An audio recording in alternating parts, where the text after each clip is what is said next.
What is up, ladies and gentlemen? Welcome back. This is Force, and here today we are going to be taking a look at Neverwinter. But Force, you might say, that game launched a long time ago. Well, yes it did, but it has now just arrived to the console. Specifically, I'm playing this on the Xbox One. I actually don't even think it's available on the PS4. I could be incorrect though, but I thought it'd be fun to see how it's sort of converted over to console and take a look at the gameplay, the user interface, the performance, all stuff like that. Worth noting that the game did just launch today, so we might run into some latency or server issues because, you know, that happens on launch days of games, especially online connected ones, multiplayer ones, like MMOs. So let's go ahead and first off take a look at the different races we have access to.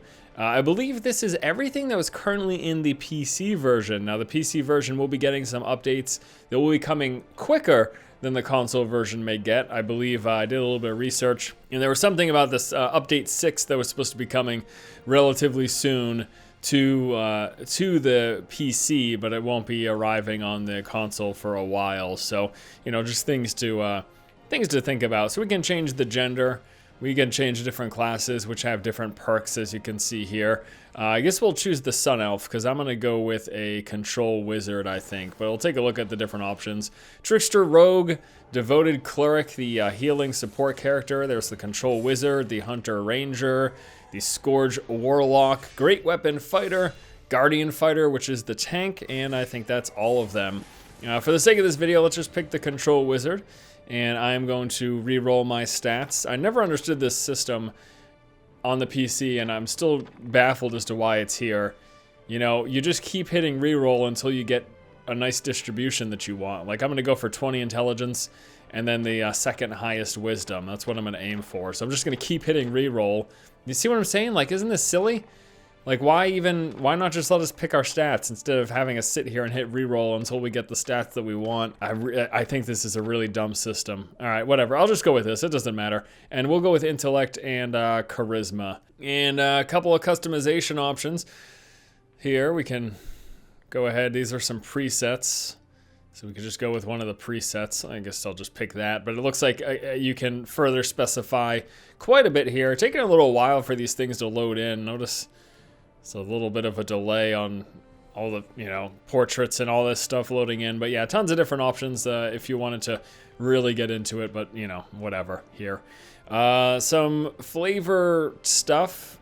This has no effect on actual gameplay, as you can see right there under deity affiliation. So I'll just pick whatever. Same thing for this. So if you're into the RP and the backstory and all that stuff, Dungeons and Dragons, Neverwinter, you could certainly get into this. But I don't care. And then we get to do character name, and we are done with that. Thank you. And let's begin our adventure. That was nice. Loading screen didn't take too long. That was only, I'd say about 10 seconds total. And here we are arriving on the beach. So this is the same game. Are you all right? More or less. It's the same game, less future updates, or no, the future updates will be coming, but just not as quick. All right, so at the top you can see we can go ahead and learn more information about the lore if we wanted to. We could sort of dive into that. Moving around, direct control, I guess we're gonna equate this to the same as like a third-person shooter. So I'm just moving around with the joysticks and the crosshairs are going, you know, wherever I point them is where we're going to be attacking, essentially, or who we're going to be talking to. So we can run up to him, we can hit A. Thank the gods! When I saw the Dracolich attack the ship, I was afraid there would be no survivors. What brings you to Neverwinter I in such seek troubled adventure times? and riches. Adventure I can guarantee. Great. Riches... Quest path leads to your next objective. Open your journal to toggle it on and off. I remember this from... Interact with characters and objects. I think it's so funny that they've got a VO for the tutorial, just because it, I don't know, it just sounds a little silly. Press LB and left D-pad together to open your inventory. Select an item to equip it. Ah, okay. So notice on the bottom there, that's obviously, these are going to be where our skills and stuff go, but there's two different slot options. So if I hit left bumper, it's going to bring up a second slot option, and left bumper and then left arrow is going to go ahead and bring up our inventory, and we can go ahead and equip our weapon here, our crystal orb. It's like an offhand thing, and then our robes. Press the view button to toggle between HUD elements. And we can toggle between HUD elements. Ah, I see. Quest tracker displays current quest objectives. God, it's just so ridiculous. Different things here: riches, profession, assets, idle companions. Now, just to put it out there too, I played the PC version for a few weeks when it was in beta, so I never really got into the full launch of this game. Definitely did not spend a ton of time with it at all, but I played it enough to get a general idea. Out of combat players may heal. Played it enough to get a general idea of the game, and I enjoyed the gameplay. Like, I thought it was fairly fun. I do remember, though, hearing that when the game officially launched, there was lots of concerns over the pay-to-win... there was a lot of concerns over the free-to-play model that they had implemented. But, you know, how much that carries over into this game, I'm not sure at the moment, because, you know, I never dove into Neverwinter that much. Good to meet you. Yes. It's good to see someone survive the attack on the ship. When you feel ready, please speak to me again. All right. I think I'm ready. Although we stopped Valindra's main force, the battle is far from over. Excellent. The battlefield is crawling with mindless undead who... Press right trigger to launch magic missiles at a single enemy. Oh, yeah. Magic missiles. Over objects and enemies to target them. So, as you can see here, we hover over the enemies. Stacks of arcane mastery. Each stack increases your arcane damage. And he's explaining the general mechanics of the class. Little tutorial voiceover dude. So yeah, just moving around. It feels a little bit jerky, but I'd imagine that's something like you get used to the sensitivity, and do a better job of actually throwing out stuff at the enemies. Now I'd like to see what sort of options we have in terms of like putting up nameplates permanently, or not displaying the error messages, like the one that says when I'm out of range, for example. So let's actually quickly hop into options here and see what we have. And we can choose to invert the cameras. We can choose whether or not we want camera shake on. Controller sensitivity, that's nice. AoE targeting assist, I actually don't know what that is. And then we can change the volume and, oh, here we go. Show, okay, this is the volume, voice stuff. Show group life, you can choose only when targeted or always. Chat window, and that's it. So that's all there is for options. So it doesn't look like I can drop error messages. It doesn't look like I can change nameplates over the head, which, you know, you expect that in a PC version of an MMO, but the console versions, unsurprisingly, gonna have a few less options. And obviously, as expected, we don't have multiple graphics options. That isn't something that they give us. That's expected though, because it's a console. You know, it's not a PC. So there's one graphic setting, and it's this whatever setting they determined was gonna give the least performance setback, basically. I gotta talk to this dude in the camp now, so I'm gonna just make my way along this trail, which they did say that you can shut that off if you so desire. So if you did not want to see the trail anymore, you could remove it. But it's helpful, especially with no mini-map. Although I think actually, let's see if this is a map. It is, okay. So we do have a map. We can switch between different things, like the point of interest and the quest objectives that we have. I see.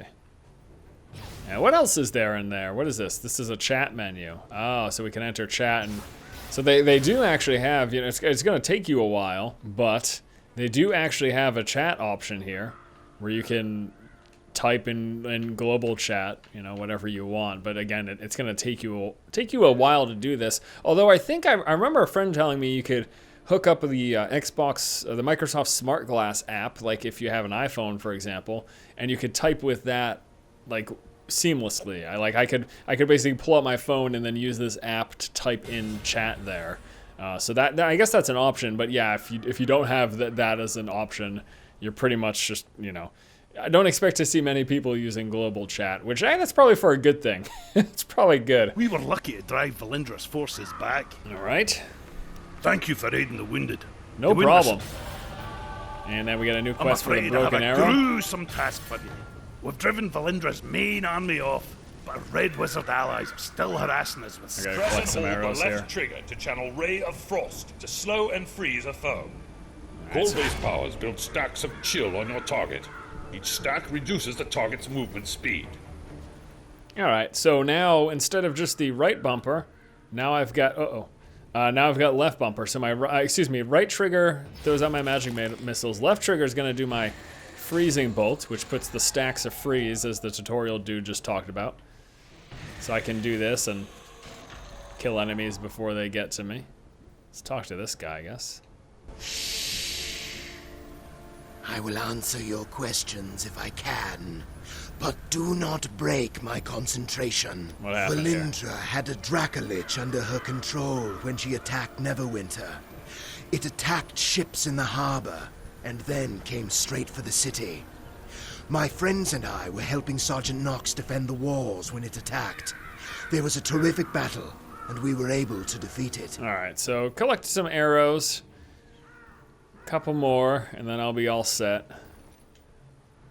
And it looks like that's everything. So now we can head to store the arrows in a barrel. Uh-oh. No jump normally, but it looks like I can. This one right here. So switching to the second option, it allows me the ability to jump. Not that, you know, that's not exactly vital or anything.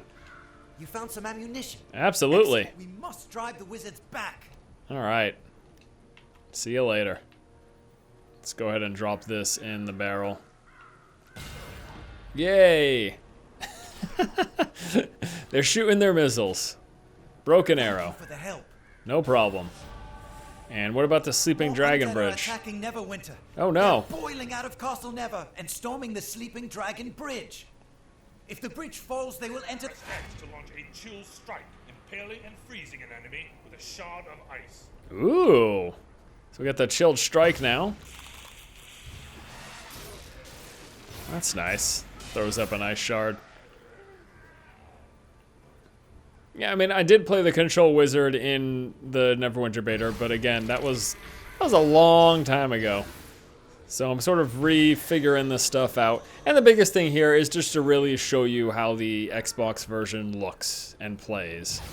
I'll be interested to see, once we get into the major hub, which I believe comes early on, I'll be interested to see how the performance looks. Because I think, like, once we start to run into a mass of other people, that's where, if there is going to be any problems, that's where we would run into them, essentially. Let's talk to Private Wilfred. Hello again. You're looking Let's a go. good We deal should fiercer go to than the Sleeping Dragon Bridge. Yeah, very quick load screen. But I'm happy to see that. They're in trouble. We must go to their aid. Alright, time to go to their aid. Fight your way to the gatehouse. And move in any direction to teleport away from enemy attack. Alright, there's my movement skill. Do not teleport when your stamina is low. Look out, archers! So I can teleport out of the way of attacks and whatnot. Let's throw our, yeah. They just keep coming.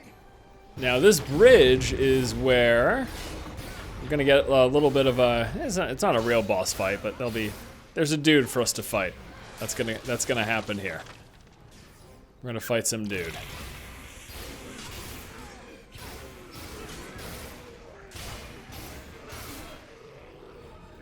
Couple more guys here. Let me use my freezing beam.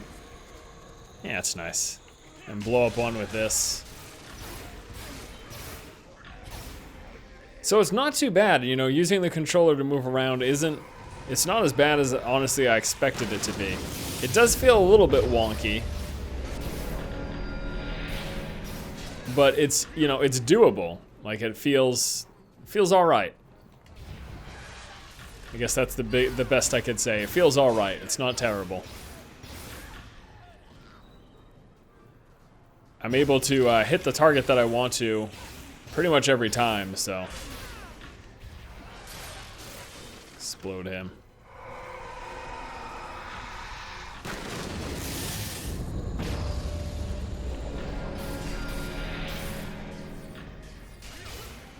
Can blink out of the way.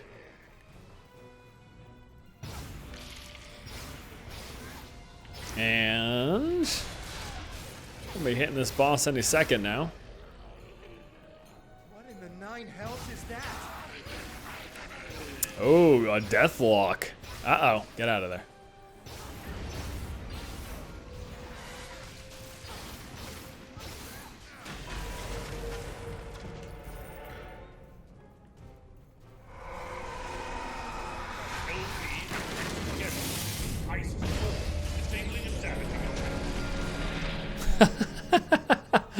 The gatehouse. We're going to make it. All right, that was my daily power. It's basically like an ultimate. Action points are full. As it says here, you fill up your action points as you fight, and once they're full, I can toss out my daily power, which it's gonna be full again in a second. And here we go, little boss dude. Oh no, bro. That was a mistake.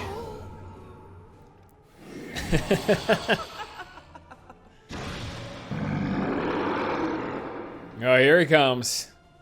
Oh no. Alright, well this should be easy enough. Oh, little bros are coming with him too.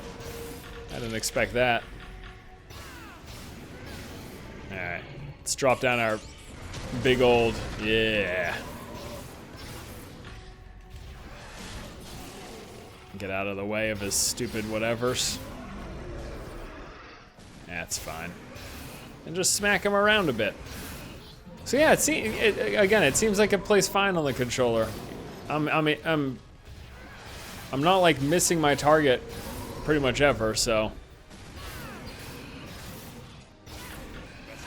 guess it works. Scroll of identity. Let's talk to this dude. He got smacked. Sorry, should have been more cautious. But when I thought of all my friends who died because of her, find Sergeant Knox and tell him what happened. Will do. You have to stop her. I will. I'm sorry, Wilfred. I did what I could. Maybe you shouldn't have ran straight at the Banshee Priest, you know? Ah, here we go. Neverwinter Intro. The game started. We're here. Alright, so this is the big city. This is what I wanted to check, because if we're going to see any performance issues, it's going to happen here. And the second I mention that... Sun's Costa Market. Go in and check out the bazaar. Press LB and D-pad up together to find 7 suns on your map. As soon as I mention it, the frame rate drops to crap. Oh boy. Yeah, there's some serious... So this is kind of a tough situation, because I don't know if we're supposed to attribute this to launch day, or if it's just going to be a consistent performance problem where whenever you come to this town, you're going to start to run into just frames dropping or completely freezing. Well, Force, is it your PC? No, once again, we're playing on the Xbox. So it is certainly not the PC. But yeah, it's kind of tough, you know? It could... Look at this guy frozen in place. It could be because there's so many people here right now because it's launch day, or it just could be a hang-up because the game has to load in all these textures of this large city, and the system just can't handle it. It's a tough call to make. I don't know. I'm going to assume it's because there's so many people here, but... I guess maybe we'll see further down the road, because I do plan to play this for a little bit. I want to spend some time with this, you know, so I'll probably give you guys an update after I've sunk in a bit of time. All right, we got some stuff here.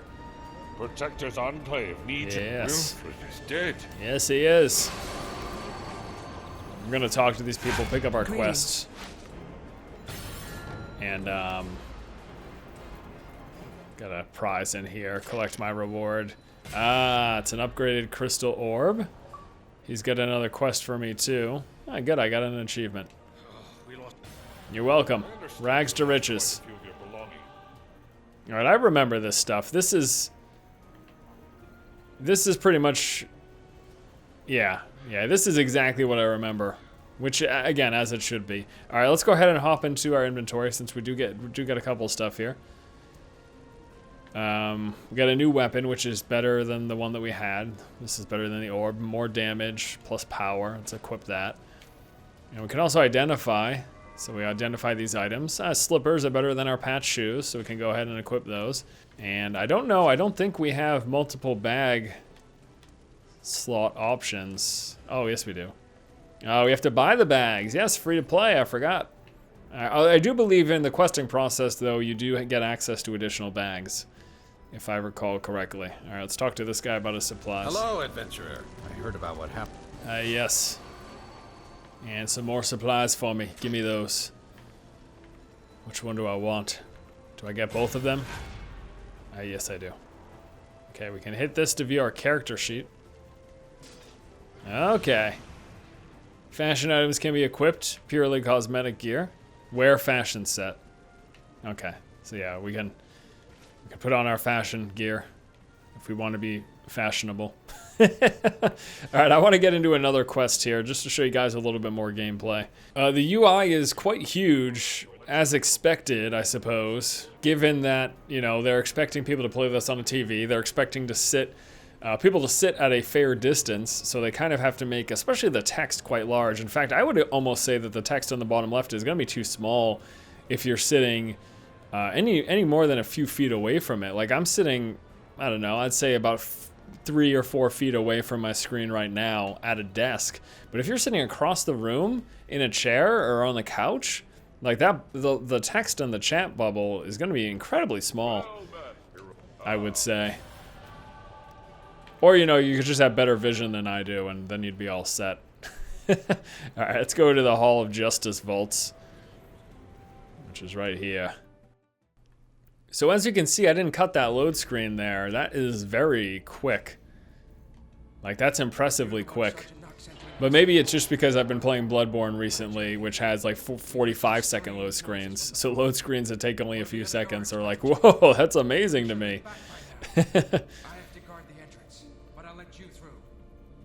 But then at the same time, you look at a game like Bloodborne, which looks amazing, and you look at this, which is pretty, you know, it's fairly mediocre looking. All right, I'm gonna get these guys grouped up, and then drop down this bad boy. There we go. Just blow them all up. I will say this though, I'll tell you why I'm excited for Neverwinter right now, because remember, I played the PC version and I liked it. You know, I didn't keep playing it, but I liked it well enough. I thought it was fun to play. The reason I'm excited for Neverwinter is because this is now a console RPG, MMO at that I can play with my friends. And just, you know, having something, because there aren't a lot of multiplayer RPG sort of dungeon crawly options on consoles. Especially now, you know, the latest gen that just came out. I don't have a thief kit. There's just not a lot of games. There's not too many options. And given that I thought Neverwinter was all right, I'm excited about that. You know, it's not blowing my mind. It's not going to set the world on fire, but it seems decent enough. And I'm going to be interested to get into a little bit of the later game stuff to see how much the cash shop comes into play, and if it is indeed pay to win, as I have heard it is the case, that you can basically pay to tremendously accelerate the gearing process, something that would normally take like several months. Like I heard in the vicinity of 6 months to sort of get the highest end refined gear or whatever. You can just basically outright buy for, you know, a lot of money, but you can outright buy. And if that's the case, you know, it's a bit of a bummer that they chose to go that way, because that's, you know, it's not fun for the people who aren't willing to pay hundreds or even thousands of dollars. However, you know, on the flip side of things, when it comes to free-to-play games, I don't think it's a bad thing to invest some money into these games, especially if you're playing it for a lot. But it's just a matter of finding that balance, finding that line. And once more, I'm not versed enough with this game to know exactly how it is, but maybe if I do spend enough time with my friends in the Xbox version, I can get back to you on that. Or, you know, you could always just check information that's already out there to see how it is. One thing I'm really excited about, to be honest with you, is to own some console scrubs in PvP. I'm really looking forward to that. So you might see some console PvP coming from me too. That is quite possible. And I could probably do a bit more exploring. But anyways, I guess that's going to do it. Thanks guys so much for watching. as we check out the Xbox One version of Neverwinter. Just came out today. It's free to play, so if you're interested at all in what you've seen, you can just download it and hop right in and get ready to rock, do some dungeon crawling once more. I mean, this might be the wrong way to be excited for a game, but I'm mostly excited because it's one of the few multiplayer RPG dungeon crawler options that are on the console that I can play with some of my friends who aren't into PC gaming. So this is an option for us to get together and slay some monsters, maybe own some nubs in PvP. And that has me excited. I'm looking forward to it. All right, I'll see you guys later. Have a fantastic afternoon. Take it easy.